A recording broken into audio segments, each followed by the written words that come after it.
In today's video, I'm going to teach you how to make tables in Canva. By the end, you'll know how to add a table to any design, enter your content, and customize colors, borders, rows, columns, fonts, and spacing so everything looks clean and professional. Start by opening your design in Canva. On the left-hand side, you'll see the main toolbar. Click on Elements. This is where Canva keeps shapes, graphics, charts, and the tables we need. Scroll down until you find the Tables section. You'll see a few styles: solid grids, minimal lines, and more decorative options. Click the style you like, and it will drop onto your canvas. You can resize it by dragging the corners and place it exactly where you want.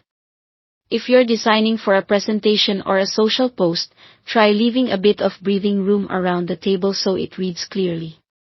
To add your content, click into any cell and start typing just like a spreadsheet or a document.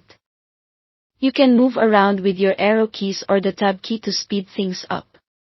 If your text is longer, don't worry, cells will adjust, and you can fine-tune the layout afterward. Now, let's customize. With the table selected, use the color square in the top toolbar to set your colors. You can quickly choose from presets or click the plus icon to create a custom color that matches your brand. For readability, use strong contrast, darker text on a light background or vice versa. Consider giving your header row a different background color to make labels stand out. Next, adjust borders using the border icon in the toolbar. Here you can change thickness, switch between solid or dashed lines, and pick a border color. This is great for emphasizing certain sections or creating a clean, minimal look by lightening interior lines and keeping the outer border bold. For structure, select the table and click the three dots, the More icon. This opens controls to add or delete rows and columns.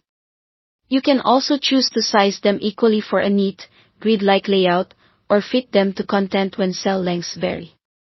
You can still manually drag dividers to fine-tune widths and heights if needed. Finally, style your text using the standard formatting options. Choose your font, adjust size, set alignment, and tweak line and letter spacing so everything feels balanced. A slightly larger, bold font for headers and consistent spacing throughout goes a long way toward clarity. That's it. Thanks for watching.